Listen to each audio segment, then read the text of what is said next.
Hey again, guys, and welcome back. Today I want to talk to you about these things.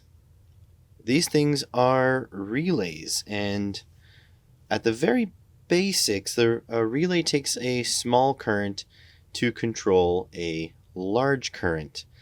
And I really don't want you to be intimidated. They come in all shapes and sizes.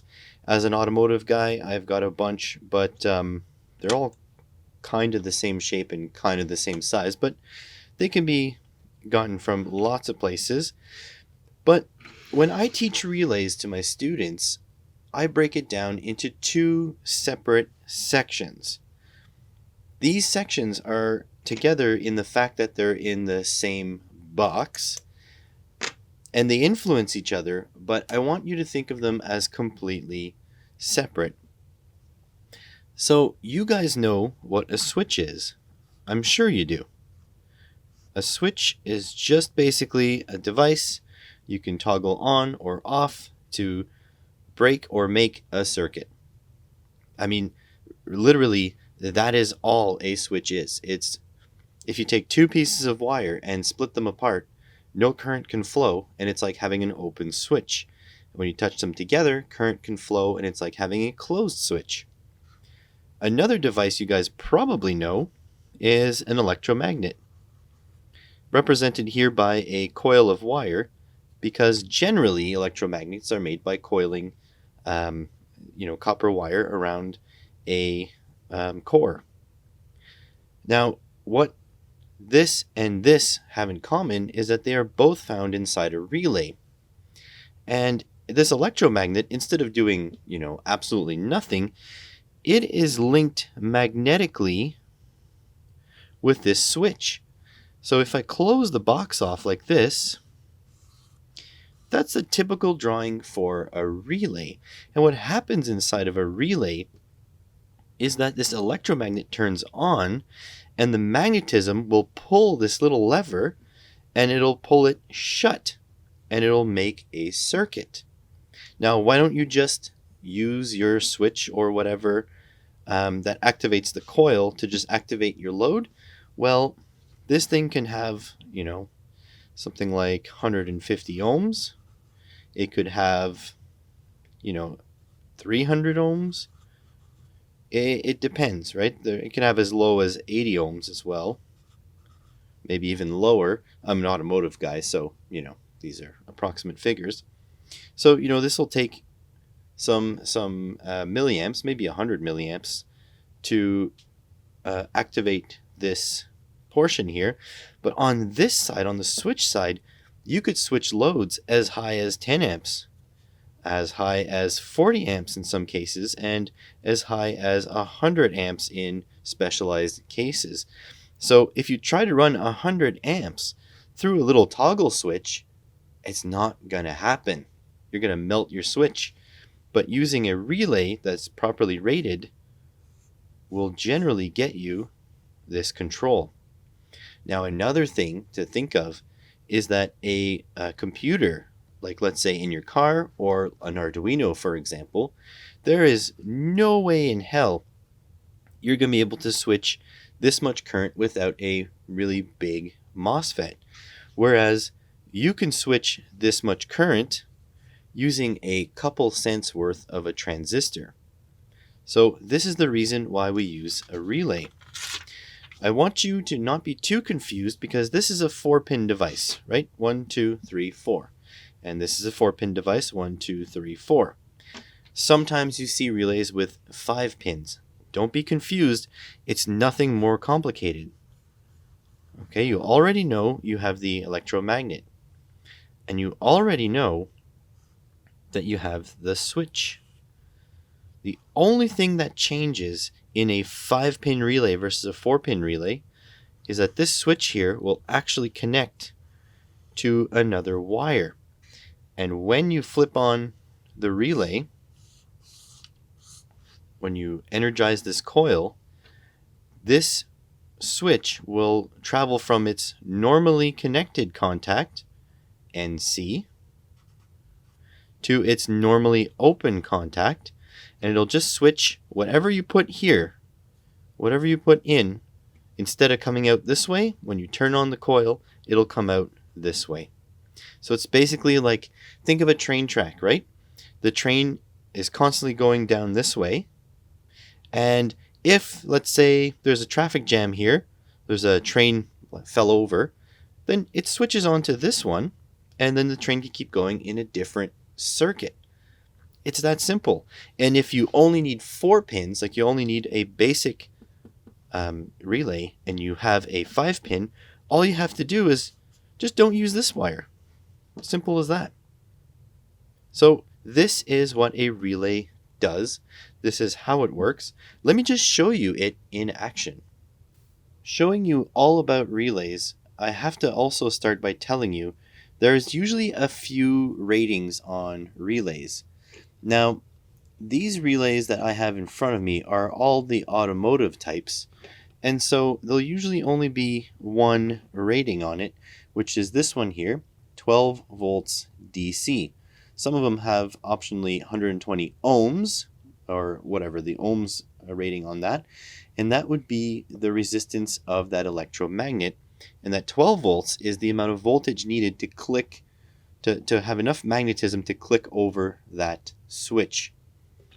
So what it looks like on the inside is this. So this here is just literally a winding of wire around this post here. You see that circle? It's just, the circle is made of iron, and they wound a thin wire around, 1,000 times or thousands of times, and it'll basically, if you can tell right there, see that post in there? And there's a gap. And if I squeeze this piece here will move closer to that electromagnet. Well, deep inside there, and I know it's going to be hard to see, it's just the model of relay I have, there's a little contact. And when this pulls down, it actually makes contact between these 2 pins. So I'll show you that action.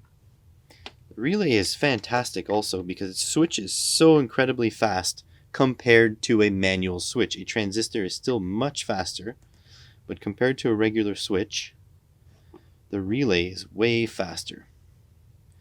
Alright, so I'm going to try to reach over in a way that I won't cast a shadow. And I have a 12 volt battery, a car battery, just off screen to the north there. Let me see if I can just give this a shot. You see that? As soon as you put 12 volts on it, the electromagnet is energized and it pulls in that coil. See that? Or it pulls in that switch. And literally, that's all it is. It doesn't have to be more complex than that. So it's as if I'm using a switch with my finger, but instead I'm controlling it with the battery. And those contacts will latch pretty hard up until you let it go. So this relay is designed to be in any position, either not energized or energized, all day long. These relays, in fact all relays, are designed to do this all day, every day. We do see them fail in the automotive world, but it's not as common as you would think. So now let's see if I can show you the other side of this equation, which is the switch. We are a little bit more zoomed out now, and I just want to show you this using a continuity tester. So basically, if I touch these 2 together, it should beep, which it does. And so I'm going to put these here and here. And you notice it is not beeping. That's because, like in the drawing, this switch is normally opened. You can actually spec some different specs to have them normally closed, but this one is normally opened, and I think that is the majority of them. So we'll go ahead and connect our relay. You see that? As soon as this electromagnet sucks in the switch, we have continuity. So it's literally just using the electromagnetism on here to switch a switch as if you would do it with your finger, but just a lot faster and handle quite a bit of current. Not very complicated now, is it? And by now you're probably thinking, hey, Simple Electronics, why are you giving me an automotive relay lesson? I want to use these relays with Arduino. Well, so do I. And you can run these with Arduino. You just need a suitable transistor, like a 3904 will probably do it, to drive the coil portion. We already know there's about 120 ohms on the coil of a relay. And by the way, an easy way to find out which terminal is the relay coil is just to grab your multimeter, put it in ohms mode, and if you look here, you can touch any of these two contacts here, any of these four contacts with your multimeter, but the only one that'll give you a significant resistance will be the coil. The coil can actually be the only one in its circuit. So if I touch here, nothing, nothing, nothing. Swap over to any random one again. Let's say this guy. Yeah, that's my mega ohm, that's my finger resistance. There we go, nothing, nothing. And this one's got something. Oh, look at that, 120 ohms. So basically, you can use a transistor and a 12-volt power supply to power your relay coil, and you can still power the Arduino off that same 12-volt supply. But like I said, you can spec relays in different ways. So over here, what I have is a 5-volt relay. And now a 5-volt relay can be run from a 5-volt supply that supplies the Arduino, but the coil resistance in this might be too high in order to actually run directly from the Arduino. And by coil resistance, I mean coil current. The coil resistance might be too low. And I think it's these two on this module. We have, 70 ohms. So you go 5 volts divided by 70 ohms. And that is 71 milliamps, which is way too much to run from a pin on the Arduino. But these modules here come with a transistor. Not only that, but it gives you an LED and a resistor and a diode. And I'll show you how those work. But this package can be had for about $1 on eBay, and less than $1 if you're buying more than one. So basically, you have your coil, which we should already know by now, except this one here is a 5-volt coil. And then, of course, this one has 3 terminals for the switch side. So the switch will look something like this. Okay. And little magnetism between the two. But then what it also has over here is a NPN transistor to ground, a base resistor to limit current through the transistor, and it also has, so that would be signal plus, also has an LED and a resistor for that to ground. So here we have signal plus, and on top of that, it also has a diode this way. Let's say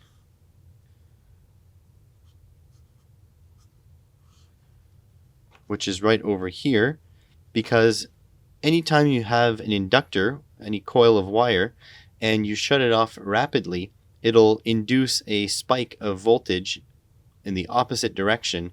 And so this is a freewheeling diode to protect your gear.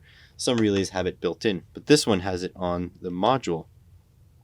So basically, all you have to do is put your 5 volts in here, and then you have power ground, so 5 volts ground, and then your 5 volt signal here. And you can switch this relay, which on top here it says you can go up to 250 volts AC and have 10 amps Also 10 amps at 125 volts AC, and you can have up to 30 volts DC, 10 amps. So you can run a 300 watt. Is that 30? No, yeah, 300 watt DC load on here. And you can have, I mean, a ridiculous AC load. I don't know if I'd run that much through it, but a ridiculously sized AC load directly from your Arduino. And this is isolated. Aside from what's on the tracks on the board, like I said, this circuit and this circuit are completely separate. You will not have any interference from this side to this side. They're completely independent. So you have this side here, which will all be 5 volt, and then you have this side here, which can be any voltage you want, up to the maximums here, because these guys here is just a switch. That's it. That's all. So let's see if we can set this guy up on a little demo circuit, and I'll show you just how simple it can be. I have here a super simple test setup. So basically I have 5 volts from this breadboard power supply here, and ground going to my relay. The only open pin is the signal pin now. I've got 12 volts coming from my battery here. I don't know if you can see that. There's my battery, so positive and ground. So 12 volts going inside the center pin here of the relay. And then I've got my little bulb holder here coming out of the relay and through the bulb and back to negative. So the first thing you want to find out in a 5-pin relay like this one is, so it has 3 switch contacts. Right there, 1, 2, 3. You want to find out which is connected to which, because notably these two will be connected to each other, and then when you flip it, it'll flip over to the other ones. So basically you do that by checking the resistance. So it is in ohms mode. You can also do continuity. Continuity works just as well. Actually, we'll do continuity for this. So when you touch these together, it'll beep. So you go and you pick any random two. Oh. So I have continuity between that one and that one. I have continuity between that one and that one. I think that continuity is not actually real, but anyways. Between this one and this one, yep. Between this one and this one, nope. Between this one and this one, nope. Okay, so basically this one here is not connected to anything. This one here and this one here are connected together. So we know that this contact should flip as soon as I flip this, as soon as I give this 5 volts, this contact should flip on and this one will flip off, if I did that correctly. So I'm just going to take the signal wire here and I'll chuck it on the 5 volts. The relay clicks and the light comes on. And what's great is because this is a switch, there is like virtually no voltage drop in there. It's just a switch. A transistor and a MOSFET will have a small on resistance. This guy here should have, NAFL, 4 millivolts of switch contact resistance. So basically nothing. And then as soon as I take this out from the high, it turns off. And I can do this as fast as I want.